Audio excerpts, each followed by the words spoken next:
ഉള്ളവരെ, നമ്മളെല്ലാവരും ദീനുൽ ഇസ്ലാമിനെ മുറുകെ പിടിച്ച് ജീവിക്കേണ്ടത് അത്യാവശ്യമാണ്. കാരണം അള്ളാഹുവിന്റെ ഹബീബ് സല്ലല്ലാഹു അലൈഹി വസല്ലമ തങ്ങൾ പഠിപ്പിക്കുന്നു, ഇന്നല്ലാഹ യുഅത്തിൽ മാല മൻ യുഹിബ്ബു വമൻ ലാ യുഹിബ്ബു.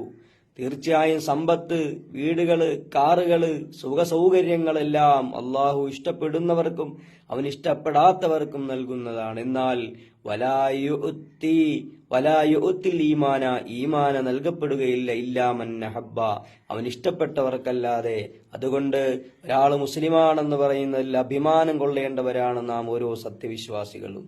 നമ്മുടെ അഭിമാനത്തിന് ക്ഷതം വരുത്തുന്ന ഇസ്ലാമിന്റെ ചിഹ്നങ്ങളോ മറ്റ് കാര്യങ്ങളോ ഒന്നും ഒരിക്കലും അതിനെ നമ്മൾ തന്നെ അവഹേളിക്കാൻ പാടുള്ളതല്ല. മറ്റൊരു കാര്യം കൂടി പറയാനുള്ളത്, ഇസ്ലാമിനെതിരെ പല വിമർശനങ്ങളും ഉയർന്നു വന്നേക്കാം. പലതും വെറുപ്പിൽ നിന്നുണ്ടാകുന്നതാണ്. അതിന്റെ ഭാഗമാണ് ഹിജാബിന്റെ വിവാദം. അതിലൊന്നും നാം വഞ്ചിതരായി പോകാൻ പാടില്ല. കാരണം മറ്റു മതസ്ഥർ അവരുടേതായ പൊട്ടുകളും അതുപോലെ മാലകളും ഒക്കെ ധരിച്ചു വരുമ്പോൾ ഒരു മുസ്ലിം സത്യവിശ്വാസിക്ക് തലമറയ്ക്കുന്നത് ഈ മതേതരത്വ രാജ്യത്തിൽ എന്ത് പ്രശ്നമാണ് ഉള്ളത് എന്ന്. എത്രയോ മുസ്ലിം സ്കൂളുകളുണ്ട്, അവിടെയെല്ലാം അമുസ്ലിമീങ്ങളും പഠിക്കുന്നുണ്ട്. അവരെയൊന്നും തട്ടമിട്ട് വരാൻ ഒരാളും ഇതുവരെയും പറഞ്ഞിട്ടില്ല എന്നുള്ളത് ഓർക്കുക, മനസ്സിലാക്കുക. ഇന്ത്യയിലെ ഏറ്റവും ശക്തമായ യൂണിഫോമാണ് പട്ടാളക്കാരുടെ യൂണിഫോം എന്ന് പറയുന്നത്.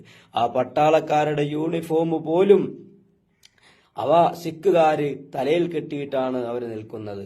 അവിടെയൊന്നും യാതൊരു പ്രശ്നവുമില്ലെങ്കിൽ കാസക്കാർക്ക് ഓശാന പാടാൻ നാം ഓരോരുത്തരും തയ്യാറാകരുത്. കാസക്കാർക്കും സംഘികൾക്കും വേണ്ടി ഒരിക്കലും നമ്മുടെ ഇന്ത്യ എന്ന മതേതരത്വ രാജ്യത്തെ പിച്ചിക്കീറിക്കളയരുതെന്ന് എന്റെ സത്യവിശ്വാസികളോട് ഉണർത്തുകയാണ്. അതുകൊണ്ട് ഈമാനെ മുറുകെ പിടിച്ച്, ഈമാൻ നഷ്ടപ്പെട്ടു പോയാൽ ദുനിയാവിൽ എന്തെല്ലാം കിട്ടിയാലും നമുക്ക് അതൊന്നും താൽക്കാലികമായിട്ടുള്ള സുഖങ്ങൾ മാത്രമാണ്. പക്ഷേ പരലോകത്ത് രക്ഷപ്പെടണമെങ്കിൽ, യഥാർത്ഥമായ ജീവിതത്തിലേക്ക് കടന്നു ചെല്ലുമ്പോൾ അവിടെ രക്ഷപ്പെടണമെങ്കിൽ ഈമാൻ മാത്രമാണ് മുതൽക്കൂട്ടുള്ളത്. അതുകൊണ്ട് ഈമാനെ മുറുകെ പിടിച്ച് ജീവിക്കുക. മുസ്ലിമാണെന്ന് പറയുന്നതിൽ അഭിമാനം കൊള്ളണം. വിശുദ്ധ ഖുർആനിൽ കാണാം, വലാ തഹിനു വലാ തഹ്സനു വഅൻതുമുൽ അഗ്ലൗന ഇൻ കുന്തും മുഅ്മിനീൻ. നിങ്ങൾ വിഷമിക്കേണ്ട, ക്ലേശപ്പെടേണ്ട ആവശ്യം തന്നെ ഇല്ല. വഅൻതുമുൽ അഗ്ലൗൻ, നിങ്ങൾ തന്നെയാണ് ഉന്നതരെന്ന് വിശുദ്ധ ഖുർആൻ.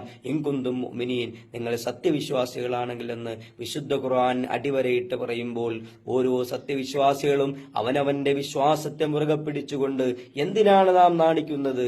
ദുനിയാവ് നശ്വരമാണ്, ദുനിയാവൻ അവസാനിക്കാൻ പോകുന്ന കാര്യമാണ് ഈ ദുനിയാവെന്ന് പറയുന്നത്. യഥാർത്ഥ ജീവിതം അവന്റെ മരണത്തോടുകൂടിയുള്ള ജീവിതമാണെന്ന വിശ്വാസത്തോടുകൂടി, അഭിമാനത്തോടുകൂടി, തന്റെ ഇടത്തോടുകൂടി ഒരു സത്യവിശ്വാസി ഈ ദുനിയാവിൽ ജീവിച്ചു മരിക്കണമെന്ന് വിശുദ്ധ ഖുർആൻ. വലാ തമൂത്തുന്ന ഇല്ലാ വഅൻതും മുസ്ലിമൂൻ, നിങ്ങൾ മുസ്ലിമായിട്ടല്ലാതെ ഈ ലോകത്ത് നിന്ന് വിട പറയരുതെന്ന് വിശുദ്ധ ഖുർആനിൽ നമുക്ക് കാണാം.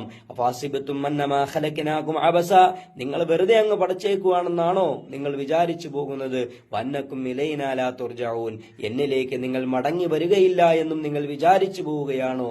അത് മൂഢന്മാരുടെ ചിന്തയാണ് എന്ന് നാം മനസ്സിലാക്കുക. പ്രിയമുള്ളവരെ, വിശുദ്ധ ഇസ്ലാം അള്ളാഹു ഇഷ്ടപ്പെട്ട അവനിക്ക് മാത്രമാണ് നൽകിയിട്ടുള്ളത്. അതുകൊണ്ട് അവൻ നമ്മളെ ഇഷ്ടപ്പെട്ടത് കൊണ്ടാണ് നമ്മൾ ഇന്ന് മുസ്ലിമായി മുഅ്മിനായി ഈ ദുനിയാവിൽ ജീവിച്ചു കൊണ്ടിരിക്കുന്നത്. അങ്ങനെ തന്നെ മരിക്കാൻ നാം ആഗ്രഹിക്കണം. അതുകൊണ്ട് എല്ലാവരും ദീനുൽ ഇസ്ലാമിനെ മുറുകെ പിടിച്ച് ഇസ്ലാമിന്റെ ചിഹ്നങ്ങളെ ബഹുമാനിച്ചും ആദരിച്ചും കൊണ്ടുവേണം.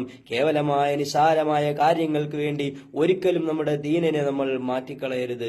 ഒരു കല്യാണം വരുന്നു, അല്ലെങ്കിൽ വേറെ എന്തെങ്കിലും വിഷയം വരുമ്പോൾ നമ്മൾ ഒരിക്കലും നമ്മുടെ ദീനിനെ വിട്ടുള്ള കളി നമുക്ക് നല്ലതല്ല എന്നുകൂടി മനസ്സിലാക്കണം. അതുകൊണ്ട് പ്രിയമുള്ള ശബ്ദം ശ്രവിക്കുന്ന സത്യവിശ്വാസികളെ, ദീനുൽ ഇസ്ലാമിനെ മുറുകെ പിടിച്ച് ജീവിക്കുക. അള്ളാഹു നമുക്ക് തൗഫീഖ് നൽകി അനുഗ്രഹിക്കുമാറാകട്ടെ.